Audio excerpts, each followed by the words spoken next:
ನಮಸ್ಕಾರ. ಜ್ಞಾನ ಮತ್ತು ವಿಜ್ಞಾನದ ಸಂಗಮವೇ ಈ ನಿಮ್ಮ ಆಯುಷ್ಮಾನ್ ಭವ ಕಾರ್ಯಕ್ರಮ. ಒತ್ತಡದ ಈ ಬದುಕಿನಲ್ಲಿ ಆರೋಗ್ಯವಂತ ಕ್ರಿಯಾಶೀಲ ಜೀವನ ನಡೆಸೋದು ನಿಜಕ್ಕೂ ಸವಾಲು. ವಿವಿಧ ಆರೋಗ್ಯ ಸಮಸ್ಯೆಗಳ ಬಗ್ಗೆ, ಆರೋಗ್ಯ ರಕ್ಷಣೆಯ ಬಗ್ಗೆ ಕಾರ್ಯಕ್ರಮದಲ್ಲಿ ತಜ್ಞ ವೈದ್ಯರು ಸಲಹೆ ಸೂಚನೆಗಳನ್ನು ನೀಡುತ್ತಾರೆ. ನೀವು ನಿಮ್ಮ ಮನೆಯಲ್ಲಿಯೇ ಕುಳಿತು ನಿಮ್ಮ ಸಮಸ್ಯೆಗಳಿಗೆ ಪರಿಹಾರವನ್ನು ಕಂಡುಕೊಳ್ಳಬಹುದು.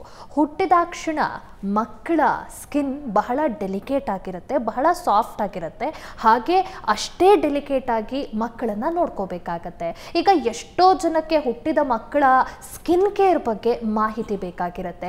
ಯಾವ ಕ್ರೀಮನ್ನು ಯೂಸ್ ಮಾಡಬೇಕಾಗತ್ತೆ, ಮಕ್ಕಳಿಗೆ ಎಷ್ಟು ಫ್ರೀಕ್ವೆಂಟಾಗಿ ಸ್ನಾನ ಮಾಡಿಸ್ಬೇಕು, ಸ್ನಾನ ಮಾಡಿಸ್ಬೇಕಾದ್ರೆ ಸೋಪನ್ನು ಬಳಸಬಹುದಾ, ಟ್ರೆಡಿಷ್ನಲ್ ಮೆಥಡ್ಸಲ್ಲಿ ಮಕ್ಕಳ ಸ್ಕಿನ್ಗೆ ಬೇಕಾದಂತಹ ಪದಾರ್ಥಗಳನ್ನು ಬಳಸಬಹುದಾ, ಈ ರೀತಿ ಸಾಕಷ್ಟು ಅನುಮಾನಗಳಿರುತ್ತೆ. ಇದಕ್ಕೆ ಇವತ್ತಿನ ಕಾರ್ಯಕ್ರಮದಲ್ಲಿ ನಿಮಗೆ ಉತ್ತರವನ್ನು ನೀಡ್ತಾ ಹೋಗ್ತೀವಿ. ಆ ಉತ್ತರಗಳನ್ನು ತಿಳಿಸ್ಲಿಕ್ಕೆ ನಮ್ಮ ಜೊತೆ ಇವತ್ತು ಕಾರ್ಯಕ್ರಮದಲ್ಲಿ DYU women and child care ಬೆಂಗಳೂರಿನ ಡೈರೆಕ್ಟರ್ ಡಾಕ್ಟರ್ ಪ್ರಶಾಂತ್ ಗೌಡ ಅವರಿದ್ದಾರೆ. ಹಾಗೆ ಇವರು ಸ್ಪರ್ಶ್ ಆಸ್ಪತ್ರೆ ಸರ್ಜಾಪುರದ HOD ಪೀಡಿಯಾಟ್ರಿಕ್ ಅಂಡ್ ನಿಯೋನೆಟಾಲಜಿ ಡಿಪಾರ್ಟ್ಮೆಂಟ್ನಲ್ಲಿ. ಮೊದಲಿಗೆ ಅವರನ್ನ ಕಾರ್ಯಕ್ರಮಕ್ಕೆ ಸ್ವಾಗತಿಸಿಕೊಳ್ಳೋಣ. ಡಾಕ್ಟರ್ ನಮಸ್ತೆ, ಕಾರ್ಯಕ್ರಮಕ್ಕೆ ಸ್ವಾಗತ. ತಮಗೆ ನಮಸ್ಕಾರ. ನಮಸ್ತೆ. ಡಾಕ್ಟರ್, ಈಗ ನಾವು ಬೇಬೀಸನ್ನು ಕನ್ಸಿಡರ್ ಮಾಡಿದಾಗ ಮಕ್ಕಳಿಗೆ 1 ವರ್ಷ ಆದಮೇಲೆ ನೋಡೋಕ್ಕೂ ಹುಟ್ಟಿದಾಕ್ಷಣ ಅವರ ಸ್ಕಿನ್ ಬಹಳ ಡೆಲಿಕೇಟ್ ಆಗಿರುತ್ತೆ. ಆ್ಯಂಡ್ ನಾವು ಅಬ್ಸರ್ವ್ ಮಾಡಬಹುದು, ಸ್ಕಿನ್ ಮೇಲೆ ಒಂದು ರೀತಿ ವೈಟಿಶ್ ಏನಾದರೂ ಒಂದು ಮಟೀರಿಯಲ್ ಥರ ಇರೋದಾಗಿರಬಹುದು. ಸ್ನಾನ ಮಾಡಿದ ಮೇಲೂ ಕೂಡ ಸ್ಕಿನ್ ಪೀಲ್ ಆಗ್ತಿದೆ ಅಂತ ಫೀಲ್ ಆಗುತ್ತೆ. ಯಾಕೆ ಹುಟ್ಟಿದ ಮಕ್ಕಳ ಸ್ಕಿನ್ ಅಷ್ಟು ಡೆಲಿಕೇಟ್ ಆಗಿರುತ್ತೆ, ಸಾಫ್ಟ್ ಇರುತ್ತೆ? ನ್ಯೂಬೋರ್ನ್ ಸ್ಕಿನ್ನು ಮತ್ತು ನಮ್ಮ ಒಂದು ಅಡಲ್ಟ್ ಸ್ಕಿನ್ ಮಧ್ಯೆ ಅದು ಡಿಫ್ರೆನ್ಸ್ ಅಂತರನ್ನು ನಾವು ತಿಳ್ಕೊಂಡ್ರೆ ನಮಗೆ ಕ್ಲಿಯರಾಗಿ ಅರ್ಥ ಆಗುತ್ತೆ. ನ್ಯೂಬೋರ್ನ್ ಸ್ಕಿನ್ನಲ್ಲಿ ಏನಾಗುತ್ತೆ ಅಂತಂದರೆ, ಈಗ ಯಾವುದೇ ಒಂದು ಸ್ಕಿನ್ನನ್ನು ನಾವು ಬ್ರಾಡಾಗಿ ಎಪಿಡರ್ಮಿಸ್ ಮತ್ತು ಡರ್ಮಿಸ್ ಅಂತ ಡಿವೈಡ್ ಮಾಡ್ಕೋತೀವಿ. ಆ ಎಪಿಡರ್ಮಿಸಲ್ಲಿ ಸ್ಟ್ರಾಟಮ್ ಕಾರ್ನಿಯಮ್ ಅಂದರೆ ಟಾಪ್ ಮೋಸ್ಟ್ ಲೇಯರಲ್ಲಿ ಒಂದು ಕೆರಾಟಿನ್ ಲೇಯರ್ ಇರುತ್ತೆ. ಅದು ನಮ್ಮ ಸನ್ ರೇಸಿಂದ ಪ್ರೊಟೆಕ್ಟ್ ಮಾಡ್ಬೋದು, ಇನ್ಫೆಕ್ಷನ್ಸಿಂದ ಪ್ರೊಟೆಕ್ಟ್ ಮಾಡ್ಬೋದು. ಆ ಸ್ಟ್ರಾಟಮ್ ಕಾರ್ನಿಯದ ಒಳಗಡೆ ಒಂದಷ್ಟು ಸೆಲ್ಸ್ಗಳಿರ್ತವೆ, ಸ್ಕಿನ್ ಸೆಲ್ಸ್ಗಳಿರ್ತವೆ, ಅದು ಕಡಿಮೆ ಇರುತ್ತೆ. ಮೆಲೋನಿನ್ ಕಡಿಮೆ ಇರುತ್ತೆ ಮಕ್ಕಳಲ್ಲಿ. ಮತ್ತು ಎಂಟೈರ್ ಥಿಕ್ನೆಸ್ ಆಫ್ ಎಪಿಡರ್ಮಿಸ್ ಏನಿದೆ ಥಿನ್ನರ್ ಇರುತ್ತೆ. ಮತ್ತು ಮಾಯ್ಶ್ಚರೈಸಿಂಗ್ ಫ್ಯಾಕ್ಟರ್ ಅಂತ ಇರುತ್ತೆ, ಅದು ಕೂಡ ಭಾಳ ಕಡಿಮೆ ಇರುತ್ತೆ. ಇವೆಲ್ಲದರಿಂದ ಏನಾಗುತ್ತೆ, ಬೇಗ ವಾಟರ್ ಲಾಸ್ ಆಗುತ್ತೆ, ಬೇಗ ಕ್ರ್ಯಾಕ್ ಆಗುತ್ತೆ, ರಿಸ್ಕ್ ಆಫ್ ಇನ್ಫೆಕ್ಷನ್ಸು ನ್ಯೂಬೋರ್ನ್ ಮಕ್ಕಳಲ್ಲಿ ಇರುತ್ತೆ. ಸೊ ಆಗಿನ ಹುಟ್ಟಿರೋ ಮಕ್ಕಳಲ್ಲಿ ಏನಾಗುತ್ತೆ ಅಂದರೆ, ಬೈ ನೇಚರ್ ಹುಟ್ಟಿದಾಗ ತಾಯಿ ಗರ್ಭದಿಂದ ಹೊರಗಡೆ ತೆಗೆದಾಗ ಅವ್ರ ಸ್ಕಿನ್ ಮೇಲೆ ಒಂದು ಗ್ರೀಸಿ ವೈಟಿಶ್ ಸ್ಟ್ರಕ್ಚರ್ ಇರುತ್ತೆ. ಅದಕ್ಕೆ ವರ್ನಿಕ್ಸ್ ಕೇಸಿಯೋಸಾ ಅಂತ ಹೇಳ್ತೀವಿ. ಅದು ಒಂಥರ ಇನ್ಸುಲೇಷನ್ ಥರ ಆ್ಯಕ್ಟ್ ಮಾಡಿ ಮಗು ಬಾಡಿ ಶರೀರದಿಂದ ಇಮಿಡಿಯೇಟ್ ವಾಟರ್ ಲಾಸ್ ಆಗೋದನ್ನ ಪ್ರಿವೆಂಟ್ ಮಾಡುತ್ತೆ, ಟೆಂಪ್ರೇಚರ್ನ ರೆಗ್ಯುಲೇಟ್ ಮಾಡುತ್ತೆ. ಹಾಗಾಗಿ ಹುಟ್ಟಿರೋ ಮಕ್ಕಳಲ್ಲಿ ನಾವು ವರ್ನಿಕ್ಸ್ ಏನು ಗ್ರೀಸಿ ಮೆಟೀರಿಯಲ್ ಅಂಟ್ಕೊಂಡಿರುತ್ತೆ ಅದನ್ನು ನಾವು ತೆಗೆಯೋದಕ್ಕೆ ಹೋಗೋದಿಲ್ಲ. ಅದರಿಂದ ಪ್ರೊಟೆಕ್ಷನ್ ಬರೋದರಿಂದ ಅದನ್ನು ಹಾಗೇ ಇಟ್ಕೋತೀವಿ. ಅದೇ ರೀತಿ ಮಗು ಸ್ನಾನ ಮಾಡಿಸ್ಬೇಕಾದ್ರೂ ಕೂಡ ಇಮಿಡಿಯೇಟ್ ಹುಟ್ಟಿದ ತಕ್ಷಣ ಮಾಡಬಾರ್ದು, ಸ್ನಾನ ಮಾಡಿಸ್ಬಾರ್ದು ಅಂತ ನಾವು ಹೇಳ್ತೀವಿ. ಓಕೆ ಡಾಕ್ಟರ್, ಈಗ ಮಕ್ಕಳಿಗೆ ಹುಟ್ಟಿದಾದ ಮೇಲೆ ರ್ಯಾಷಸ್ ಆಗೋದು ಅಥವಾ ಸ್ಕಿನ್ ಬಹಳ ಸೆನ್ಸಿಟಿವ್ ಇದ್ದಾಗ ಒಂದು ರೀತಿ ಸ್ಕಿನ್ ಪೀಲ್ ಕೂಡ ಆಗ್ತಿರುತ್ತೆ. ಸೊ ವೈ ಇಸ್ ದಟ್ ಅಂತ, ಯಾಕೆ ಆಗತ್ತೆ ಆ ರೀತಿ? ಮಕ್ಕಳ ಸ್ಕಿನ್ ಏನಿದೆ ನಾ ಹೇಳ್ದಂಗೆ ಡೆಲಿಕೇಟ್ ಆಗಿರುತ್ತೆ. ಸೊ ಹುಟ್ಟಿದಾಗ ಏನಾಗುತ್ತೆ, ಮಕ್ಕಳದ್ದು ಫಸ್ಟು ಆ ವರ್ನಿಕ್ಸ್ ಎಲ್ಲ ಹೊರಟೋಗುತ್ತೆ. ಸೊ ಹಾಗಾಗಿ ಫಸ್ಟು ಒಂದು 6 ಅವರ್ಸ್ ತನಕ ಕಡ್ಡಾಯವಾಗಿ ಸ್ನಾನ ಮಾಡಿಸ್ಬಿಡಿ ಅಂತಲೇ ನಾವು ಹೇಳೋದು. ಐಡಿಯಲಿ 24 ಅವರ್ಸ್ ತನಕ ನಾವು ಮಾಡಿಸೋದಿಲ್ಲ. ಇಮಿಡಿಯೇಟ್ ನಮ್ಮ ಮಗು ಹುಟ್ಟಿದ ತಕ್ಷಣ ಮಗುನ ಸ್ಟೆಬಿಲೈಸ್ ಮಾಡಬೇಕು. ಅದ್ರ ಉಸಿರಾಟ ಇರ್ಬೋದು, ಎದೆ ಹೊಡಿತಾ ಇರ್ಬೋದು, ಓವರಾಲ್ ಆ್ಯಕ್ಟಿವಿಟಿನ ಬ್ರೈನ್ನ ಸ್ಟೆಬಿಲೈಸ್ ಮಾಡಿದ ಮೇಲೆ ಇಮಿಡಿಯೇಟಾಗಿ ಮಗುನ ತಾಯಿಗೆ ಜೊತೆಗೆ ಸ್ಕಿನ್ ಟು ಸ್ಕಿನ್ ಕೇರ್ ಕೊಟ್ಟು ಆ ಒಂದು ಏನು ಕಂಟಿನ್ಯೂಟಿ ಆಫ್ ವಾಮ್ತ್ ಏನಿದೆ ಗರ್ಭದಲ್ಲಿ ಇದ್ದಾಗ ಹೇಗೆ ಅದು ವಾಮ್ತ್, ಅದಕ್ಕೆ ವಾಮ್ ಚೈನ್ ಮೇಂಟೆನೆನ್ಸ್ ಅಂತ ಹೇಳ್ತೀವಿ. ಅಂದರೆ ಥ್ರೂ ಔಟ್ ಡೆಲಿವರಿ ಪ್ರೊಸೆಸ್ಸಲ್ಲಿ ಇರ್ಬೋದು, ಡೆಲಿವರಿ ಆದಮೇಲೂ ಕೂಡ ಆ temperature regulation is one of the most important thing ಮಕ್ಕಳಲ್ಲಿ, ನವಜಾತ ಶಿಶುವಲ್ಲಿ. ಸೊ ಸ್ಕಿನ್ ಟು ಸ್ಕಿನ್ ಕೊಟ್ಟು ತಾಯಿ ಫೀಡ್ ಮಾಡೋದನ್ನು ನಾವು ಇಮಿಡಿಯೇಟಾಗಿ ಇನಿಷಿಯೇಟ್ ಮಾಡ್ತೀವಿ. ಸೊ ಇದಾದಮೇಲೆ ಏನಾಗುತ್ತೆ, ಆ ವರ್ನಿಕ್ಸ್ ಅನ್ನೋದು ನಿಧಾನಕ್ಕೆ ಹೊರಟೋಗುತ್ತೆ. ಅದೇ ರೀತಿ ಆ ಮೇಲ್ಗಡೆ ಇರುವಂಥ ಸ್ಕಿನ್ ಏನಾಗುತ್ತೆ, ಅದು ಸ್ಕಿನ್ ಪೀಲಿಂಗ್ ಮಕ್ಕಳಲ್ಲಿ ಬಹಳಷ್ಟು ಕಾಮನ್ನು. ಸೊ ಅದರಿಂದ ಯಾವುದೇ ತೊಂದರೆ ಆಗೋದಿಲ್ಲ. ಅದ್ರ ಮೇಲೆ ಸ್ಕಿನ್ ಪೀಲ್ ಆದಮೇಲೆ ಅದು ಏನೊಂದು ಕೆರೆಟಿನೈಸೇಷನ್ ಆಫ್ ದ ಸ್ಕಿನ್ ಅಂತ ಹೇಳ್ತೀವಿ. ಅಂದರೆ ಆ ಅಪ್ಪರ್ ಲೇಯರ್ ಆಫ್ ಸ್ಕಿನ್ ಮೇಲೆ ಒಂದು ಇನ್ಸುಲೇಷನ್ ಥರ ಒಂದು ಕೆರೆಟಿನೈಸೇಷನ್ ಆಗೋಕ್ಕೆ ಶುರುವಾಗುತ್ತೆ ಆ ಪ್ರೋಸೆಸ್ಸು. ಸೊ ಆ ಪ್ರೋಸೆಸ್ ಆಗೋ ಟೈಮಲ್ಲಿ ಸ್ಕಿನ್ ಪೀಲಿಂಗು ಮತ್ತು new skin formations, keratinization of the skin ಇವೆಲ್ಲವೂ ಕೂಡ ಆಗೋದ್ರಿಂದ skin peeling is very very common. ಅದಕ್ಕೆ ಯಾವುದೇ ರೀತಿಯಾದಂಥ ವರಿ ಮಾಡ್ಕೊಳ್ಳೋಂಥ ಅವಶ್ಯಕತೆ ಇರೋದಿಲ್ಲ. ಓಕೆ ಡಾಕ್ಟರ್, ಏನು ಇನಿಷಿಯಲ್ ಡೇಸಲ್ಲಿ ಬೇಬೀಸಲ್ಲಿ ಕೆಲವೊಂದಿಷ್ಟು common skin condition, skin issues ಅಂತ ನೋಡೋದಾದರೆ ಯಾವುದಾಗಿರುತ್ತೆ ಅದು? ಈಗ ನನ್ನ ಮಕ್ಕಳು ನನ್ನ ಹತ್ರ ಬಂದಾಗ ನಾವು ಹೇಳೋದು ಭಾಳ ಫಾಸ್ಟಾಗಿ ಹೇಳ್ಬಿಡ್ತೀನಿ, red rashes, small pimple, skin peeling, tinge of jaundice in the ice, ಅದೇ ರೀತಿ ಒಂದು ಸ್ಮಾಲ್ ವೈಟಿಶ್ ಪಿಂಪಲ್ಸ್ಗಳು ಬರುತ್ತೆ, ಚೀಕ್ಸಲ್ಲಿರ್ಬೋದು, ನೋಸಲ್ಲಿರ್ಬೋದು, ಅಥವಾ ಚಿನ್ನಲ್ಲಿರ್ಬೋದು, ಅಥವಾ ಶೋಲ್ಡರ್ಸಲ್ಲಿರ್ಬೋದು. ಇವೆಲ್ಲವೂ ಕೂಡ ಮಕ್ಕಳಲ್ಲಿ ಕಾಮನ್. ಅದಕ್ಕೆ ಒಂದು ವೇರಿಯಸ್ ಟರ್ಮಿನಾಲಜಿ ಇಟ್ಟಿದ್ದೀವಿ. ಎರಿಥಿಮಾ ಟಾಕ್ಸಿಕಮ್ ಅಂತ ಒಂದು ಹೇಳ್ತೀವಿ, ಮಿಲಿಯರಿ, ಹೀಟ್ ರ್ಯಾಶ್ ಇರ್ಬೋದು, ಸ್ಕಿನ್ ಪೀಲಿಂಗ್ ಇರ್ಬೋದು. ಇವೆಲ್ಲವೂ ಕೂಡ ಒಂದು ನಾರ್ಮಲ್ ಆಗಿ ಮಕ್ಕಳಲ್ಲಿ ಹುಟ್ಟಿದಾಗ ನಾವು ಫಸ್ಟ್ 1 ಮಂತ್ ನೋಡೋವಂಥ ಒಂದು ಸ್ಕಿನ್ ರ್ಯಾಷಸ್ಗಳು. ಅದು ನಾರ್ಮಲ್ಲು, ಅದಕ್ಕೆ ಯಾವುದೇ ರೀತಿಯಾದಂಥ ಟ್ರೀಟ್ಮೆಂಟ್ ಅವಶ್ಯಕತೆ ಬರೋದಿಲ್ಲ. ತನಗೆ ತಾನೇ ಬರುತ್ತೆ, ತನಗೆ ತಾನೇ ಅದು ವಾಸಿ ಆಗುತ್ತೆ. ನೀವು ಹೇಳಿದಾಗೆ ಮಕ್ಕಳು ಹುಟ್ಟಿದಾಗ ಹೇಗೆ ಕಲರ್ ಇರ್ತಾರೆ, ಬಟ್ ಹೋಗ್ತಾ ಹೋಗ್ತಾ ಡಲ್ ಆಗ್ತಾ ಹೋಗ್ತಾರೆ. ಆ ಫಿನಾಮಿನನ್ಗೆ ಕಾರಣ ಏನು ಅಂತ? ಸೊ ಏನಾಗುತ್ತೆ ಅಂದರೆ ಮಕ್ಕಳಲ್ಲಿ ಸ್ಕಿನ್ನು ತಿನ್ ಇರುತ್ತೆ ಹುಟ್ಟಿದಾಗ. ಸೊ ಹಾಗಾಗಿ ಅದರಲ್ಲಿ ನಾನು ಹೇಳ್ದಂಗೆ ಲೇಯರ್ಸ್ ಆಫ್ ಸ್ಕಿನ್ನಲ್ಲಿ ಎಪಿಡರ್ಮಿಸ್, ಡರ್ಮಿಸ್ ಅಂತ ಹೇಳ್ತೀವಿ. ಅದು ಪೂರ್ತಿ ಸ್ಟ್ರೆಚ್ ಏನಾಗುತ್ತೆ, ಎಪಿಡರ್ಮಿಸ್ ತಿನ್ ಇರೋದ್ರಿಂದ ಮತ್ತು ಅದ್ರ ಮೇಲೆ ಒಂದು ಕೆರಟಿನೈಸೇಷನ್ ಆಬ್ಸೆನ್ಸ್ ಇರೋದ್ರಿಂದ ಅಥವಾ ಕಡಿಮೆ ಇರೋದ್ರಿಂದ ಹುಟ್ಟಿದಾಗ ಆ ಸ್ಕಿನ್ನು ನಮಗೆ ಟ್ರಾನ್ಸ್ಪರೆಂಟ್ ಆಗಿ ಪಿಂಕ್ ಆಗಿ ಕಾಣಿಸುತ್ತೆ. ಸೊ ಯಾವಾಗ ಒಂದು 2nd, 3rd ವೀಕಲ್ಲಿ ಆ ಕೆರಟಿನೈಸೇಷನ್ ಸ್ಟಾರ್ಟ್ ಆಗಿ ಕಂಪ್ಲೀಟ್ ಆಗೋಕ್ಕೆ ಶುರುವಾಗುತ್ತೆ, ಆ ಸ್ಕಿನ್ ಕಲರು ವೇರಿ ಆಗ್ತಾ ಇರುತ್ತೆ. Actual skin colour of the baby ನಮಗೆ ಅರ್ಥ ಆಗೋದೇ 6 ಮಂತ್ಸಲ್ಲಿ. ಅದಕ್ಕೋಸ್ಕರ 6 ಮಂತ್ಸ್ ತನಕ ನಾವು ಯಾವುದೇ ರೀತಿಯಾದಂಥ ಸನ್ಸ್ಕ್ರೀಮ್ಸ್ ಇರ್ಬೋದು, ಯಾವುದನ್ನು ನೀವು ಹಚ್ಚಬಾರ್ದು ಮಕ್ಕಳಿಗೆ ಅಂತ ಸ್ಪೆಸಿಫಿಕ್ ಆಗಿ ಹೇಳೋದೇ ಅದಕ್ಕೋಸ್ಕರನೇ. ಸೊ ಹಾಗಾಗಿ ಸ್ಕಿನ್ ಏನು ಟ್ರಾನ್ಸ್ಪರೆಂಟ್ ಇರುತ್ತೆ ಅದು ಗ್ರೋತ್ ಆದಾಗ, ಮಕ್ಕಳು ಗ್ರೋತ್ ಆದಂಗೆ ಕೆರಟಿನೈಸೇಷನ್, ಸ್ಕಿನ್ ಮೆಚುರಿಟಿ ಬಂದಂಗೆ ಆ ಟ್ರಾನ್ಸ್ಪರೆನ್ಸಿ ಹೋಗಿ ಒಪೇಕ್ ಆಗುತ್ತೆ. ಸೊ ಹಾಗಾಗಿ ಆ ಕಲರು ಹುಟ್ಟಿದಾಗ ಏನು ಕಲರ್ ಇರುತ್ತೆ ಮತ್ತು ಅದು ಮುಂದೆ ಬೆಳೀತಾ ಫ್ಯೂ ಮಂತ್ಸಲ್ಲಿ ಆ ಕಲರು ನಿಮಗೆ ಚೇಂಜ್ ಆಗ್ತಾ ಹೋಗುತ್ತೆ. ಓಕೆ ಡಾಕ್ಟರ್, ಮತ್ತೊಂದು ಕಾಮನ್ ಡೌಟ್ ಅಂದರೆ ಪೇರೆಂಟ್ಸಿಗೆ, ನ್ಯೂಬಾರ್ನ್ ಪೇರೆಂಟ್ಸಿಗೆ, ಮಗುಗೆ ಎಷ್ಟು ದಿನಕ್ಕೊಮ್ಮೆ ಸ್ನಾನ ಮಾಡಿಸ್ಬೇಕಾಗತ್ತೆ, ಆ್ಯಂಡ್ ನೀರು ತುಂಬ ಬಿಸಿ ಇರಬೇಕಾ ಅಥವಾ ಬೆಚ್ಚಗಿರಬೇಕಾ, ಈ ರೀತಿ ಸಾಕಷ್ಟು ಡೌಟ್ ಇರುತ್ತೆ. ಸೊ ಇದನ್ನು ಕ್ಲಾರಿಫೈ ಮಾಡೋದಾದರೆ ಸ್ಕಿನ್ ಅಂತ ಬಂದಾಗ ನಾವು ಡೈಲಿ ಏನು ನಾವು ಕ್ಲೀನ್ ಮಾಡ್ತೀವಿ, ಫೇಸ್ನ ಕ್ಲೀನ್ ಮಾಡೋದಿರ್ಬೋದು, ಸ್ನಾನ ಮಾಡಿಸೋದಿರ್ಬೋದು, ಭಾಳಷ್ಟು ಇಂಪಾರ್ಟೆಂಟ್. ಇದು ಹೈಜೀನನ್ನು ಮೇಂಟೈನ್ ಮಾಡುವಂಥದ್ದು. And skin is the largest organ in the body. ನಮ್ಗೆ ಹೆಂಗೆ ಕಣ್ಣು, ಲಿವರು, ಹಾರ್ಟ್ ಹೆಂಗೆ ನಾವು ಆರ್ಗನ್ ಅಂತ ಹೇಳ್ತೀವಿ, ಅದೇ ರೀತಿ ಸ್ಕಿನ್ನು ಕೂಡ ಒಂದು ಆರ್ಗನ್. ಅದು ನಮ್ಮ ಬಾಡಿಯಲ್ಲಿ ಅದೇ ಲಾರ್ಜೆಸ್ಟ್ ಆರ್ಗನ್ ಅದು. ಸೊ ಅದ್ರದ್ದು ಉದ್ದೇಶ ಏನು, ಅದನ್ನು ಕ್ಲೀನಾಗಿ ಇಟ್ಕೊಂಡ್ರೆ ಅದರಿಂದ ಸ್ಕಿನ್ನಿಂದ ನಮಗೆ ಲಾರ್ಜೆಸ್ಟ್ ನಮ್ಮದು ಎಂಟೈರ್ ಬಾಡಿ ಕವರ್ ಮಾಡಿರೋದ್ರಿಂದ ಅದು ಬ್ರೇಕ್ ಆಗದಲ್ಲೇ ಇದ್ದಾಗ ಇನ್ಫೆಕ್ಷನ್ ಆಗೋ ಚಾನ್ಸಸ್ನೆಲ್ಲ ಅದು ಪ್ರಿವೆಂಟ್ ಮಾಡುತ್ತೆ. ಸೊ ಸ್ನಾನ ಅಂತ ಬಂದಾಗ, ನವಜಾತ ಶಿಶುವಲ್ಲಿ ಸ್ನಾನ ಅಂತ ಬಂದಾಗ ನಾವೇನು ಮಾಡಿ, ಹುಟ್ಟಿದ ತಕ್ಷಣವೇ ಯಾವುದೇ ಮಕ್ಕಳಿಗೆ ನಾವು ಸ್ನಾನ ಮಾಡಿಸೋದಕ್ಕೆ ಹೋಗೋದಿಲ್ಲ. ಬಿಕಾಸ್ ಆ ವಾರ್ಮ್ ಚೈನ್ನ ಮೇಂಟೈನ್ ಮಾಡಬೇಕು. ಟೆಂಪ್ರೇಚರ್ ರೆಗ್ಯುಲೇಷನ್ನು ಟಿಲ್ ಆ ಮಗು ಬಾಡಿ, ಈಗ ತಾಯಿ ಗರ್ಭದಲ್ಲಿದ್ದಾಗ ನೀರಲ್ಲಿ ಲೈಕರ್ ಅಂತ ಹೇಳ್ತೀವಿ, ಅದರೊಳಗಡೆ ಫ್ಲೋಟ್ ಆಗ್ತಾ ಇರುತ್ತೆ, ಅದು ವಾರ್ಮ್ ಇರುತ್ತೆ. ಸೊ ಅದು ಥ್ರೂ ಔಟ್ ಡೆಲಿವರಿ ಪ್ರೋಸೆಸ್ ಒಂದ್ಸಲ ಹೊರಗಡೆ ಬಂದ ತಕ್ಷಣವೇ ಎಂಟೈರ್ ಮೆಟೀರಿಯಲ್ಸ್ ಏನಿದೆ ಡೆಲಿವರಿ ಟೈಮಲ್ಲಿ ಎಲ್ಲವೂ ಕೂಡ ಪ್ರೀ ವಾರ್ಮ್ಡ್ ಇರುತ್ತೆ.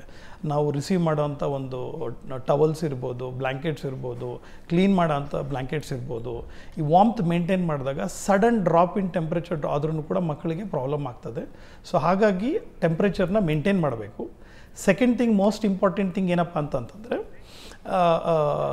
ಸ್ನಾನ ಅಂತ ಬಂದಾಗ ಫಸ್ಟ್ 6 ಅವರ್ಸು ಖಂಡಿತವಾಗಿ ಸ್ನಾನ ಮಾಡಿಸ್ಬಾರ್ದು. ಐಡಿಯಲಿ 24 ಅವರ್ಸ್ ತನಕ ಮಾಡಿಸ್ಬೇಡಿ. ಸೆಕೆಂಡ್ ಡೇಯಿಂದ ನೀವು ಸ್ನಾನ ಮಾಡಿಸ್ಬೋದು. ಮತ್ತು ಸ್ನಾನ ಮಾಡಿಸುವಾಗ ಸಿಂಪಲ್ ವಾಟರ್ ಬಾತ್, ಅಂದರೆ ಈಗ ನಾವು ಟೆಂಪ್ರೇಚರ್ ಆಫ್ ವಾಟರ್ ಹೇಗಿರಬೇಕು ಅಂದರೆ ಅರೌಂಡ್ 36 to 40 ಡಿಗ್ರಿ ಅಂತ ಹೇಳ್ತೀವಿ. 36 to 38 ಡಿಗ್ರಿ ಮಧ್ಯೆ ಇದ್ದರೆ it is good enough. Because normal baby body temperature 36.5 to 37.5 degree Celsius ಇರುತ್ತೆ. ಅದನ್ನು ಆ ರೇಂಜಲ್ಲೇ ಮೇಂಟೈನ್ ಮಾಡಬೇಕಾಗುತ್ತೆ. ಸ್ನಾನ ಮಾಡಿಸ್ಬೇಕಾದ್ರೂ ಕೂಡ 36 to 40 ಡಿಗ್ರಿ ರೇಂಜಲ್ಲಿ ಮಗುನ ಉಗುರು ಬೆಚ್ಚಗಿರೋ ನೀರು ಅಂತ ಹೇಳ್ತೀವಿ, ಅದರಲ್ಲಿ ಮಾಡಿಸಿದ್ರೆ ಭಾಳ ಉತ್ತಮ. ಅದರಲ್ಲೇ ಮಾಡಿಸ್ಬೇಕು. ತುಂಬ ಹಾಟ್ ಬಾತ್ ಆಗಲಿ ಅಥವಾ ಟೂ ಕೋಲ್ಡ್ ಬಾತ್ ಆಗಲಿ ಮಾಡಿಸ್ಬಾರ್ದು, ವೇರಿಯೇಷನ್ನ ಮಾಡಬಾರ್ದು. ಎಸ್ ಡಾಕ್ಟರ್, ಮತ್ತಷ್ಟು ವಿಚಾರಗಳನ್ನು ತಿಳ್ಕೊತೀನಿ. ಪ್ರತಿ ಬಾರಿಯೂ ಕಾರ್ಯಕ್ರಮದಲ್ಲಿ ಒಂದು ಹೊಸ ಇಂಟ್ರೆಸ್ಟಿಂಗ್ ಟಾಪಿಕನ್ನೇ ತೊಗೊಂಬರ್ತೀರಿ. ಬಿಕಾಸ್ ಮಕ್ಕಳ ಆರೋಗ್ಯದ ವಿಚಾರವಾಗಿ ಅಥವಾ ಅವರ ಮಕ್ಕಳ ಕೇರ್ ಬಗ್ಗೆ ಪೇರೆಂಟ್ಸಿಗೆ ತಿಳ್ಕೊಳ್ಳೇಬೇಕಿರುತ್ತೆ. ಅದ್ರ ಬಗ್ಗೆ ತಿಳ್ಕೊತೀನಿ ಡಾಕ್ಟರ್. ಒಂದು ಬ್ರೇಕ್ನ ಬಳಿಕ ಆಯುಷ್ಮಾನ್ ಭವ ಕಾರ್ಯಕ್ರಮ ಮುಂದುವರಿಯುತ್ತೆ, ಪುಟ್ಟ ವಿರಾಮದ ಬಳಿಕ.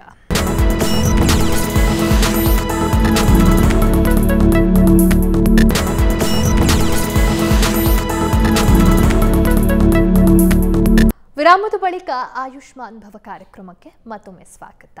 ಎಸ್ ಡಾಕ್ಟರ್, ಈಗ ಎಷ್ಟು ದಿನಕ್ಕೊಮ್ಮೆ ಸ್ನಾನ ಮಾಡಿಸ್ಬೇಕು, ನೀರಿನ ಟೆಂಪ್ರೇಚರ್ ಎಷ್ಟಿರಬೇಕು ಅನ್ನೋದನ್ನು ಹೇಳಿದ್ರಿ. ಬಟ್ ಈಗ ಸ್ನಾನ ಮಾಡಿಸ್ಬೇಕಾದ್ರೆ ಕೆಲವರು ಮಗು ಹುಟ್ಟಿದ ತಕ್ಷಣವೇ ಶುರು ಮಾಡ್ತಾರೆ. ಕ್ಲೆನ್ಸರ್ಗಳನ್ನು ಯೂಸ್ ಮಾಡೋದು, ಸೋಪ್ಗಳನ್ನು ಯೂಸ್ ಮಾಡ್ಬೋದು, ಬೇಬಿ ಪ್ರಾಡಕ್ಟ್ಸೇ ಇರುತ್ತೆ ಅದಕ್ಕೆ ಅಂತ. ಬಟ್ ಅದು ಯೂಸ್ ಮಾಡೋದು ಎಷ್ಟು ಸೇಫ್, ಯಾವ ಪ್ರಾಡಕ್ಟ್ಸ್ನ ನಾವು ಯೂಸ್ ಮಾಡಬೇಕು? ಈಗ ಬೇಬಿಗೆ ಪ್ರಾಡಕ್ಟ್ಸ್ನ ನಾವು ಕೊಂಡ್ಕೋತಿದ್ದೀವಿ ಅಂತಂದರೆ ಯಾವ ಒಂದು ಇಂಗ್ರೀಡಿಯೆಂಟ್ಸ್ ಮುಖ್ಯವಾಗಿ ಅಲ್ಲಿರಬೇಕು, ಯಾವುದಿದ್ರೆ ತಗೋಬಾರ್ದು? ಇದು ಭಾಳ ಒಂದು ಉತ್ತಮವಾದಂಥ ಪ್ರಶ್ನೆ.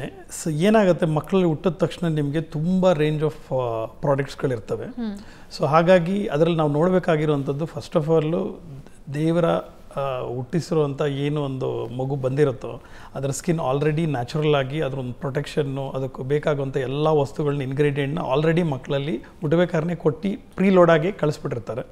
ಸೊ ಹಾಗಾಗಿ ಸ್ನಾನ ಮಾಡಿಸ್ಬೇಕಾದ್ರೆ ಮಗುದು ಸ್ಕಿನ್ ಏನಾಗುತ್ತೆ, ಫಸ್ಟ್ ಇನಿಷಿಯಲಿ ಆಲ್ಕಲೈನ್ ಇರುತ್ತೆ, ಅದು ಬೆಳೀತಾ ಬೆಳೀತಾ ಸ್ವಲ್ಪ ಅಸಿಡಿಕ್ ಆಗುತ್ತೆ. ಅಸಿಡಿಕ್ ಆಗೋದ್ರಿಂದ ಆ ಬ್ಯಾಕ್ಟೀರಿಯಾ ಗ್ರೋತ್ ಅದನ್ನೆಲ್ಲ ಪ್ರಿವೆಂಟ್ ಮಾಡೋದಕ್ಕೆ ಹೆಲ್ಪ್ ಆಗುತ್ತೆ. ಸೊ ಹಾಗಾಗಿ ಯಾವ್ಯಾವುದು ಸೋಪ್ಗಳಲ್ಲಿ ತುಂಬ ಆಲ್ಕಲೈನ್ ಸೋಪು ಅಥವಾ ತುಂಬ ಅಸಿಡಿಕ್ ಇರೋವಂಥ pH ಇರುವಂಥ ಸೋಪ್ಸ್ಗಳಿದ್ರೆ ಅದನ್ನು ಯೂಸ್ ಮಾಡಬಾರ್ದು. ಸಲ್ಫೇಟ್ಸ್ ಇರೋದನ್ನ ಯೂಸ್ ಮಾಡಬಾರ್ದು. ಪೆಟ್ರೋಲಿಯಂ ಬೈ ಪ್ರಾಡಕ್ಟ್ಸ್ ಇರುವಂಥದ್ದನ್ನು ಯೂಸ್ ಮಾಡಬಾರ್ದು. ಆದಷ್ಟು ಜೆಂಟಲ್ ಇರಬೇಕು. ಮತ್ತು ಆಲ್ಮೋಸ್ಟ್ ಬೇಬಿದು ಮೈಲ್ಡ್ಲಿ ಅಸಿಡಿಕ್ ಅಂತ ಹೇಳ್ತೀವಿ. ಸೊ ಆ ಥರ ಒಂದು ಪ್ರಾಡಕ್ಟ್ಸ್ಗಳನ್ನ ನೀವು ಯೂಸ್ ಮಾಡ್ಬೋದು. ಅದರಲ್ಲಿ ಮೇಯ್ನಾಗಿ ನಾವು ಪೌಡ್ರನ್ನ ರೆಕಮೆಂಡ್ ಮಾಡೋದಿಲ್ಲ. ಸೊ ಪೌಡ್ರನ್ನ ರೆಕಮೆಂಡ್ ಮಾಡಿದ್ರೆ ಪಫ್ನ ಹಾಕಿ ತುಂಬ ಪೌಡ್ರ್ ಹಾಕೋದು, ಮುಖಕ್ಕಿಲ್ಲ ಹಾಕೋದು, ಎಲ್ಲ ಕಡೆ ಹಾಕೋದು, ಆ ಥರ ಮಾಡಬಾರ್ದು. ಆ ಥರ ನೀವು ಏನಾದರೂ ಯೂಸ್ ಮಾಡ್ತಿದ್ರೆ ಕೈಯಲ್ಲಿ ಹಾಕಿ ಅದನ್ನು ರಬ್ ಮಾಡಿ then you can put it over, ಅಂದರೆ ಶರೀರದ ಮೇಲೆ ಹಾಕ್ಬೋದು. ಬಟ್ ಜನರಲಿ ಅದ್ರ ಯಾವುದೋ ಅವಶ್ಯಕತೆ ಬರೋದಿಲ್ಲ. ಸೊ ನೀವು ಮಾಡೋಂಗಿದ್ರೆ ಕ್ಲೀನ್ ಮಾಡೋಂಗಿದ್ರೂ ಕೂಡ ಈ ಹೇಳಿದ್ದಂಥ ಒಂದು ಇದನ್ನು ಫಾಲೋ ಮಾಡಿಕೊಂಡ್ರೆ ಮೈಲ್ಡ್ಲಿ ಅಸಿಡಿಕ್ ಇರಬೇಕು, ಮತ್ತು ಅದರಲ್ಲಿ ಸಲ್ಫೇಟ್ಸ್ ಇರಬಾರ್ದು, ಪೆಟ್ರೋಲಿಯಂ ಪ್ರಾಡಕ್ಟ್ಸ್ಗಳು ಯಾವುದೇ ಬೈ ಪ್ರಾಡಕ್ಟ್ಸ್ ಅದರಲ್ಲಿ ಇರಬಾರ್ದು, ಆದಷ್ಟು ಮೈಲ್ಡ್ ಇರೋದ್ರಿಂದ ಇದನ್ನು ಯೂಸ್ ಮಾಡಿಕೊಂಡ್ರೆ ಮಗುಗೆ ಯಾವುದೇ ರೀತಿಯಾದಂಥ ತೊಂದರೆಯನ್ನು ಆಗೋದಿಲ್ಲ. ಎಸ್ ಡಾಕ್ಟರ್, ಮತ್ತೊಂದು ಕಾಮನ್ ಸಮಸ್ಯೆ ಮಕ್ಕಳಲ್ಲಿ ಆಗೋದು ಅಂತಂದರೆ ಈ ಡೈಪರ್ ರ್ಯಾಶ್. ಸೊ ಡೈಪರ್ ರ್ಯಾಶ್ನ ಅವಾಯ್ಡ್ ಮಾಡಲಿಕ್ಕೆ ಆಲ್ಮೋಸ್ಟ್ ಪೇರೆಂಟ್ಸ್ ಟ್ರೈ ಮಾಡ್ತಿರ್ತಾರೆ. ಅದಕ್ಕೆ ಅಂತಲೇ ಎಷ್ಟೋ ಜನ ಡೈಪರೇ ಹಾಕೋದಿಲ್ಲ ಮಕ್ಕಳಿಗೆ. ಸೊ ಈ ಡೈಪರ್ ರ್ಯಾಶ್ ಆದಾಗ ಹೇಗೆ ಟ್ರೀಟ್ ಮಾಡೋದು ಡಾಕ್ಟರ್? ಆಗದೇ ಇರೋ ರೀತಿ ಹೇಗೆ ನೋಡ್ಕೊಳ್ಳೋದು? ಓಕೆ, ಡೈಪರ್ ರ್ಯಾಷಸ್ಸು ಮಕ್ಕಳಲ್ಲಿ ಭಾಳಷ್ಟು ಕಾಮನ್ನು. ಸೊ ಇದು ಏನಾಗುತ್ತೆ ಅಂತಂದರೆ, ಈಗ ನಾವು ಸ್ಕಿನ್ನಿಂದ ಸ್ಕಿನ್ನನ್ನು ನಾವು ರಬ್ ಮಾಡಿದಾಗ ನಮಗೆ ಯಾವುದೇ ರೀತಿಯಾದಂಥ ರ್ಯಾಷಸ್ ಬರೋದಿಲ್ಲ. ಅದೇ ನಾವು ಸ್ಕಿನ್ ಮಧ್ಯೆ ಯಾವ್ದಾರ ಒಂದು ವೆಟ್ ವೈಪ್ಸು ಅಥವಾ ಏನಾದರೂ ಇಟ್ಕೊಂಡು ಹಿಂಗೆ ರಬ್ ಮಾಡಿದಾಗ ರಿಪೀಟೆಡಾಗಿ, ಯಾಕಂದರೆ ಮಕ್ಕಳು ದಿವ್ಸಕ್ಕೆ 10 ಸಲ ಮೋಷನ್ ಮಾಡ್ಬೋದು, ಅದು ಕೂಡ ನಾರ್ಮಲ್ಲು. 10 ದಿವ್ಸಕ್ಕೆ 1 ಸಲ ಮೋಷನ್ ಮಾಡ್ಬೋದು, ಅದು ಕೂಡ ನಾರ್ಮಲ್ಲು. ಸೊ ಹಾಗಾಗಿ ದಿವಸಕ್ಕೆ ಮೋರ್ ಫ್ರೀಕ್ವೆಂಟಾಗಿ ಸ್ಮಾಲ್ ಕ್ವಾಂಟಿಟೀಸ್ ಮಾಡಿದಾಗ ಪ್ರತಿ ಸಲವೂ ನೀವು ಬಮ್ಮನ್ನು ಹಿಂಗೆ ಉಜ್ಜುತ್ತಾ ಇದ್ದರೆ, ವೆಟ್ ಟಿಶ್ಯೂಸಿಂದ ವೈಪ್ಸಿಂದ ಉಜ್ಜುತ್ತಾ ಇದ್ರೆ ಏನಾಗುತ್ತೆ, ಅದು ರೆಡ್ನೆಸ್ಸು ಮತ್ತು ರಿಯಾಕ್ಷನ್ ಆಗುತ್ತೆ. ಅದಲ್ಲದೆ ಮಗುಗೆ ನಾವು ಚಡ್ಡಿ ಹಾಕಿದಾಗ ಅಥವಾ ಡೈಪರ್ ಹಾಕಿದಾಗ ಏನಾಗುತ್ತೆ, ಆ ಏರಿಯಾ ಮಾಯ್ಸ್ಟ್ ಇರುತ್ತೆ. ಸೊ ಹಾಗಾಗಿ ಅಲ್ಲಿ ರ್ಯಾಷಸ್ ಆಗುವಂಥ ಸಾಧ್ಯತೆಗಳು ಜಾಸ್ತಿ ಇರುತ್ತೆ. ಅದಕ್ಕೆ ನಾವು ಡೈಪರ್ ರ್ಯಾಶ್ ಅಂತ ಹೇಳ್ತೀವಿ. ಅದನ್ನು ಪ್ರಿವೆಂಟ್ ಮಾಡೋದು ಹೇಗೆ? ವೆಟ್ ವೈಪ್ಸ್ನ ಯೂಸ್ ಮಾಡಬೇಡಿ, ನ್ಯಾಚುರಲ್ ವಾಟರ್ ಸ್ಪ್ರೇನ ಯೂಸ್ ಮಾಡಿ ಯು ಕ್ಯಾನ್ ಕ್ಲೀನ್ ಮಾಡಿ, ಸ್ಕಿನ್ ಟು ಸ್ಕಿನ್ ಕ್ಲೀನ್ ಮಾಡಿ. ಸಾಫ್ಟ್ ಕಾಟನ್ ಕ್ಲೋತನ್ನು ತೊಗೊಂಡು ಟ್ಯಾಪ್ ಆ್ಯಂಡ್ ಮಾಪ್ ಮಾಡಿ, ರಬ್ ಮಾಡಬೇಡಿ, ಟ್ಯಾಪ್ ಆ್ಯಂಡ್ ಮಾಪ್ ಮಾಡಿ. ಇದು ಇನಿಷಿಯಲ್ ಬಿಗಿನಿಂಗಿಂದ ನೀವು ಮಾಡ್ಕೊಂಡು ಬರಬೇಕು. ಒಂದ್ಸಲ ನೀವು ಕ್ಲೀನ್ ಮಾಡಿದಾಗ you are taking away all the moisture from that particular area. So ಆ ಮಾಯ್ಶ್ಚರ್ನೆಲ್ಲ ತೆಗೆಯೋದ್ರಿಂದ ನೀವು ಆ ಡೈಪರ್ ಕ್ರೀಮ್ ಅಂತ ಬರುತ್ತೆ, ಅದರಲ್ಲಿ zinc oxide ideally around 15 to 40% ರೇಂಜಲ್ಲಿ ನಿಮ್ಗೆ ಬರುತ್ತೆ. ಎಷ್ಟು ಜಾಸ್ತಿ ಜಿಂಕ್ ಆಕ್ಸೈಡ್ ಇರುತ್ತೋ ಅಷ್ಟು ಚೆನ್ನಾಗಿ ಅದು ಮಾಯ್ಶ್ಚರ್ನ ರಿಟೈನ್ ಮಾಡುತ್ತೆ. ಸೊ ಆ ಡೈಪರ್ ಕ್ರೀಮ್ನ ನೀವು ಹಚ್ಬಿಟ್ಟು ದೆನ್ ನೀವು ಚಡ್ಡಿ ಹಾಕ್ತಿರೋ ಅಥವಾ ಡೈಪರ್ ಹಾಕ್ತಿರೋ ಆವಾಗ ರ್ಯಾಷಸ್ ಆಗುವಂಥ ಸಾಧ್ಯತೆಗಳು ಭಾಳ ಕಡಿಮೆ ಇರ್ತದೆ.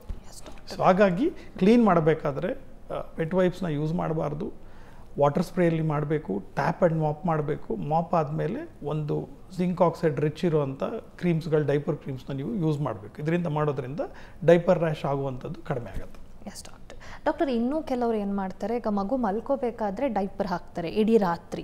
ಬಿಕಾಸ್ ಏನಾದರೂ ಮಧ್ಯದಲ್ಲಿ ಮಗು ಎಚ್ಚರ ಆದರೆ ನಿದ್ದೆ ಮಾಡಲ್ಲ, ಮತ್ತು ಸ್ಲೀಪ್ ಡಿಸ್ಟರ್ಬ್ ಆಗಬಹುದು ಅನ್ನೋ ಒಂದು ಕಾರಣಕ್ಕೆ. ಸೊ ರಾತ್ರಿ ಇಡೀ ಮಕ್ಕಳಿಗೆ ಡೈಪರ್ ಹಾಕೋದು ಎಷ್ಟು ಉತ್ತಮ ಅಂತ? ಯಾವುದೇ ಒಂದು ವಿಚಾರನ ನೀವು ತುಂಬ ಓವರಾಗಿ ಮಾಡಿದ್ರೆ ಅದರಿಂದ ಪ್ರಾಬ್ಲಮ್ ಆಗುವಂಥದ್ದು ಖಂಡಿತ. ಸೊ ಹಾಗಾಗಿ ನೀವು ಡೈಪರ್ ಹಾಕಿದ್ರೂ ಕೂಡ ಪ್ರತಿ 3 ತಾಸಿಗೆ ಅದು ಯೂರಿನ್ ಮಾಡಲಿಲ್ಲ ಅಂದ್ರೂ ಕೂಡ ನೀವು ಚೇಂಜ್ ಮಾಡಲೇಬೇಕು. So every 3 to 4 hours ideally ಮಗು ಯೂರಿನೂ ಮಾಡಿಲ್ಲ ಏನು ಮಾಡಿಲ್ಲ ಅಂದರೂ ನೀವು ಚೇಂಜ್ ಮಾಡಬೇಕು. ಸೊ ರಾತ್ರಿ ಮಲಗಿದ್ದಾಗ್ಲೂ ಕೂಡ ನೀವು ಇಡೀ ರಾತ್ರಿ ಒಂದೇ ಡೈಪರ್ನ ಹಾಕಿ ಮಲಗಿಸಿದಾಗ ಚಾನ್ಸಸ್ ಆಫ್ ಇನ್ಫೆಕ್ಷನ್ಸು, ಮೋಷನ್ಸ್ ಬಂದು ಯೂರಿನ್ ಏರಿಯಾ ಟಚ್ ಆಗಿ ಯೂರಿನರಿ ಟ್ರ್ಯಾಕ್ಟ್ ಇನ್ಫೆಕ್ಷನ್ ಇರ್ಬೋದು, ಡೈಪರ್ ರ್ಯಾಷಸ್ ಇರ್ಬೋದು, ಇವೆಲ್ಲವೂ ಕೂಡ ಆಗ್ಬೋದು. ಸೊ ಹಾಗಾಗಿ ನೀವು ಆ ಡೈಪರ್ ಹಾಕಿದರೆ ಅಲಾರಾಮ್ ಇಟ್ಕೊಂಡು ಎವ್ರಿ 3 hours ಅದನ್ನು ಚೇಂಜ್ ಮಾಡಬೇಕು. ಯೂರಿನ್ ಪಾಸ್ ಮಾಡಲಿಲ್ಲ ಅಂದ್ರೂ ಪಾಸ್ ಮಾಡಿದಾಗ ಇಮಿಡಿಯೇಟ್ ಚೇಂಜ್ ಮಾಡಬೇಕು. ಆ ಮೋಷನ್ ಪಾಸ್ ಮಾಡಿದಾಗ ತುಂಬ ಟೈಮ್ ಒಣಗೋದಕ್ಕೆ ಬಿಟ್ಟಾಗ್ಲೂ ಕೂಡ ಆ ಸ್ಕಿನ್ನು ಡೆಲಿಕೇಟ್ ಅಂತ ನಾನು ಹೇಳಿದ್ರು ಈ ಇಂಟರ್ವ್ಯೂಲ್ಲಿ ನಾನು ಬಿಗಿನಿಂಗಲ್ಲಿ ಹೇಳಿರೋದ್ರಿಂದ ನೀವು ಅದನ್ನು ವೈಪ್ ಮಾಡಬೇಕಾದ್ರೆ ಯು ಆರ್ ಡ್ಯಾಮೇಜಿಂಗ್, ಅದು ಅಂಟ್ಕೊಂಡಾಗ ಏನಾಗುತ್ತೆ ಡ್ರೈ ಆಗಿ ಆ ಸ್ಕಿನ್ನ ಡ್ಯಾಮೇಜ್ ಆಗುತ್ತೆ. ಸೊ ಹಾಗಾಗಿ ಇಮಿಡಿಯೇಟ್ ಯೂರಿನ್ ಮಾಡಿದಾಗ ಯೂರಿನ್ ಅಥವಾ ಮೋಷನ್ ಪಾಸ್ ಮಾಡಿದಾಗ ನೀವು ಚೇಂಜ್ ಮಾಡಬೇಕು. ಅದೇ ರೀತಿ ಕ್ಲೀನ್ ಮಾಡಬೇಕು ಸಾಫ್ಟ್ ಟ್ಯಾಪ್ ಆ್ಯಂಡ್ ಮಾಪಲ್ಲಿ.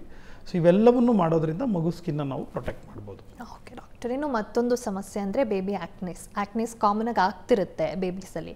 ಸೊ ಅದ್ರ ಬಗ್ಗೆ ಪೇರೆಂಟ್ಸ್ ಏನು ತಿಳ್ಕೊಂಡಿರಬೇಕು ಡಾಕ್ಟರ್?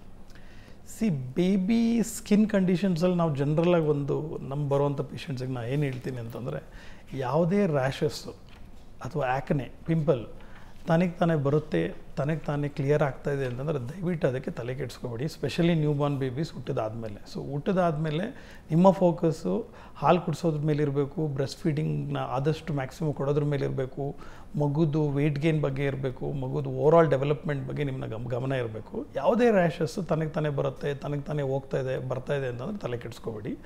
ಆ್ಯಕ್ನೆ ಮಕ್ಕಳಲ್ಲಿ ಬೇಬಿ ಆ್ಯಕ್ನೆ ಕಾಮನ್. ಏನಾಗುತ್ತೆ ಅಂತಂದರೆ ಮಗು ತಾಯಿ ಗರ್ಭದಲ್ಲಿದ್ದಾಗ ಭಾಳಷ್ಟು ಹಾರ್ಮೋನ್ಸು ಮಗುದು ಒಂದು ಗ್ರೋತ್ ಆ್ಯಂಡ್ ಡೆವಲಪ್ಮೆಂಟಿಗೆ ಹೆಲ್ಪ್ ಮಾಡುತ್ತೆ. ಸೊ ಅದರದ್ದು one of the side effects ಆಗಿ ಮಗುನ ಹೊರಗಡೆ ತೆಗೆದಾಗ್ಲೂ ಕೂಡ ಆ influence of hormones, maternal hormones ಅಥವಾ ಬೇಬಿ ಬಾಡಿಯಲ್ಲಿ ಹಾರ್ಮೋನ್ಸಿಂದ ವೇರಿಯೇಷನ್ ಆಗಿರುತ್ತೆ. ಅದು ಕೆಲವೊಂದು ಹಾರ್ಮೋನ್ಸ್ನ ಜಾಸ್ತಿ ಮಾಡೋದಿರ್ಬೋದು, ಕಡಿಮೆ ಮಾಡೋದಿರ್ಬೋದು ಆಗಿರುತ್ತೆ. ಹುಟ್ಟಿದ ತಕ್ಷಣವೇ ಆ ಸ್ಟೆಬಿಲೈಸ್ ಆಗೋ ತನಕ ಕೆಲವೊಂದು ಆ್ಯಕ್ನೆ ಬರ್ತದೆ. ಅಥವಾ ಕೆಲವೊಂದು ಗ್ಲ್ಯಾಂಡ್ಸ್ಗಳು ಬ್ಲಾಕ್ ಆದಾಗ, ಸ್ಕಿನ್ನಲ್ಲಿ ಒಳಗಡೆ ಒಂದು ಗ್ಲ್ಯಾಂಡ್ಸ್ ಇರುತ್ತೆ, ಸೆಕ್ರಿಷನ್ ಗ್ಲ್ಯಾಂಡ್ಸ್, ಅದು ಬ್ಲಾಕ್ ಆದಾಗ, ಅದರಿಂದ ಆ ಪೋರ್ಸ್ ಎಲ್ಲ ಬ್ಲಾಕ್ ಆದಾಗ ಕೆಲವೊಂದು ಮಿಲಿಯಾ ಅಂತ ಬರ್ತದೆ, ಮಿಲಿಯರಿ ಅಂತ ಹೇಳ್ತೀವಿ. ಅಥವಾ ರೆಡ್ ರ್ಯಾಷಸ್ಗಳು ಕೆಲವೊಂದು ವಿತೌಟ್ ಎನಿ ರೀಸನ್ಸು ಕೂಡ ಕೆಲವೊಂದು ಸಲ ರ್ಯಾಷಸ್ಗಳು ಬರುತ್ತೆ. ಇವೆಲ್ಲವೂ ಕೂಡ ಕಾಮನ್ನು. ಇದು ನಿಮಗೆ ವರಿ ಆಗ್ತಾಯಿದ್ರೆ ನೀವು ಯಾವಾಗ ಪಿಡಿಯಾಟ್ರಿಷನ್ಸ್ನ ನೀವು ಮೀಟ್ ಮಾಡ್ತೀರಿ ಆವಾಗ ಒಂದು ಸಲ ಅವ್ರಿಗೆ ತೋರಿಸಿದಾಗ ನಾವು ನಿಮಗೆ ಕರೆಕ್ಟಾಗಿ ಗೈಡ್ ಮಾಡ್ತೀವಿ, ಇದಕ್ಕೆ ಟ್ರೀಟ್ಮೆಂಟ್ ಹಾಕಬೇಕೋ ಬೇಡವೋ ಅನ್ನೋದನ್ನು. ಬಟ್ ಜನರಲಿ ಬೇಬಿ ರ್ಯಾಷಸ್ ಬಗ್ಗೆ ನೀವು ತಲೆ ಕೆಡಿಸ್ಕೊಳ್ಳೋಂಥ ಅವಶ್ಯಕತೆ ಬರೋದಿಲ್ಲ. ಎಸ್ ಡಾಕ್ಟರ್, ಮತ್ತಷ್ಟು ವಿಚಾರಗಳನ್ನು ತಿಳ್ಕೊತೀನಿ. ಮತ್ತೊಂದು ಬ್ರೇಕ್ ತೊಗೊಂಡು ಬರೋಣ. ಆಯುಷ್ಮಾನ್ ಭವ ಕಾರ್ಯಕ್ರಮ ಮುಂದುವರಿಯುತ್ತೆ ಮತ್ತೊಂದು ಪುಟ್ಟ ವಿರಾಮದ ಬಳಿಕ.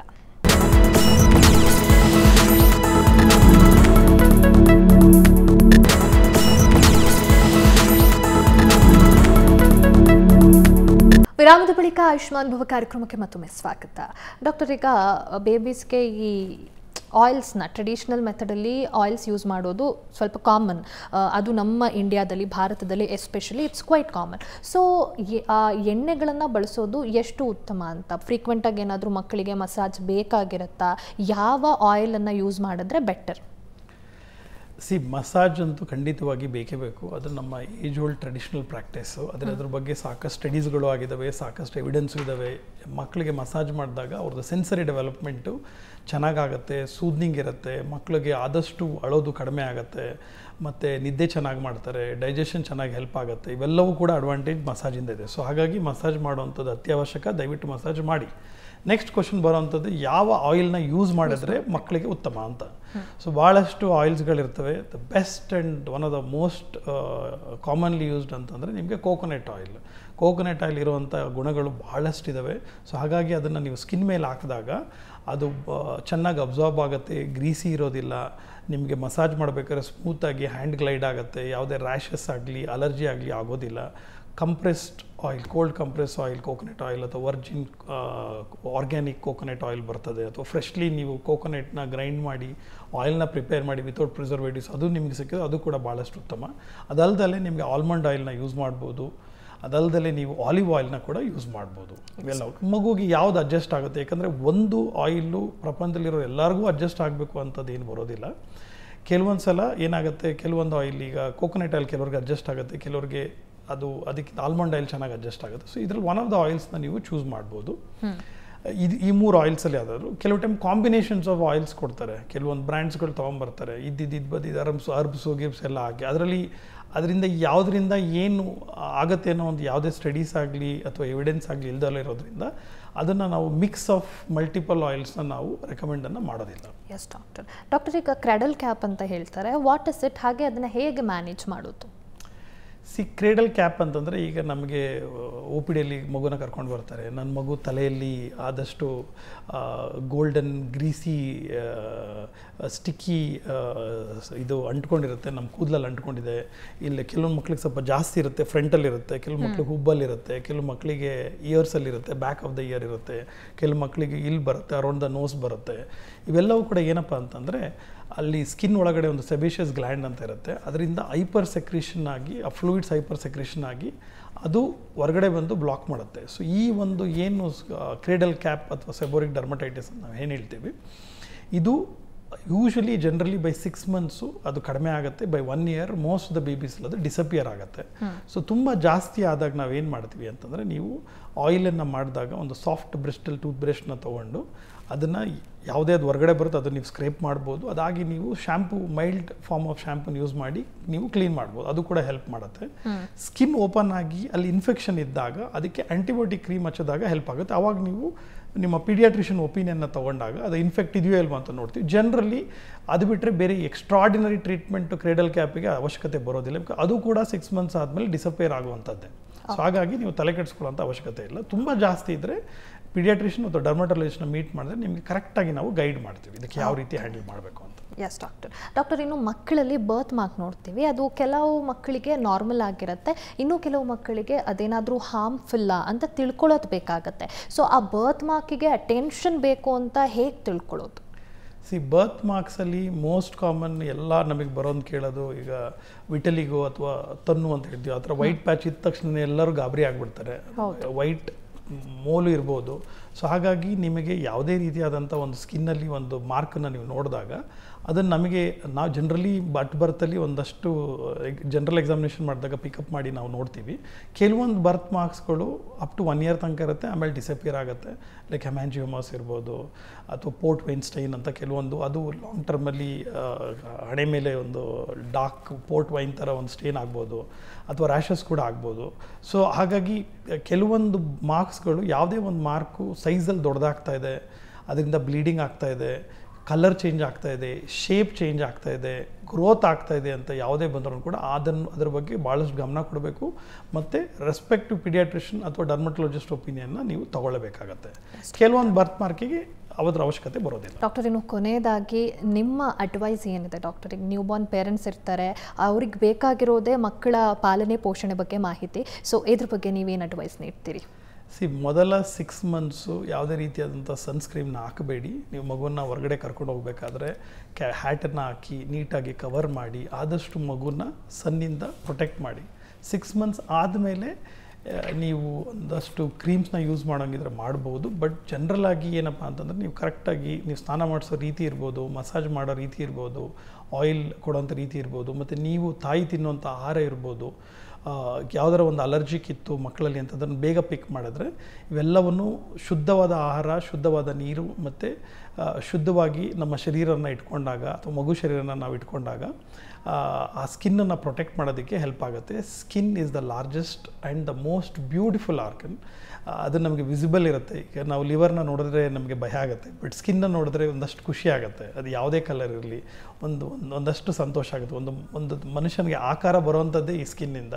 ಸೊ ಹಾಗಾಗಿ ಮೈಕ್ರೋ ಏಜಿಂಗ್ ಅದು ಕಾಮನ್ನು. ಅದನ್ನು ಆಗದಲ್ಲೇ ಇರೋ ಥರ ನೋಡಬೇಕು ಅಂತಂತಂದರೆ ಆ ಸ್ಕಿನ್ನನ್ನು ಕರೆಕ್ಟಾಗಿ ಪ್ರೊಟೆಕ್ಟ್ ಮಾಡಬೇಕು. ಮಕ್ಕಳಲ್ಲಿ ಸ್ಪೆಷಲ್ಲಾಗಿ ಸ್ನಾನ ಮಾಡಿಸೋದ್ರ ಬಗ್ಗೆ ನಾವು ಹೇಳಿದ್ವಿ.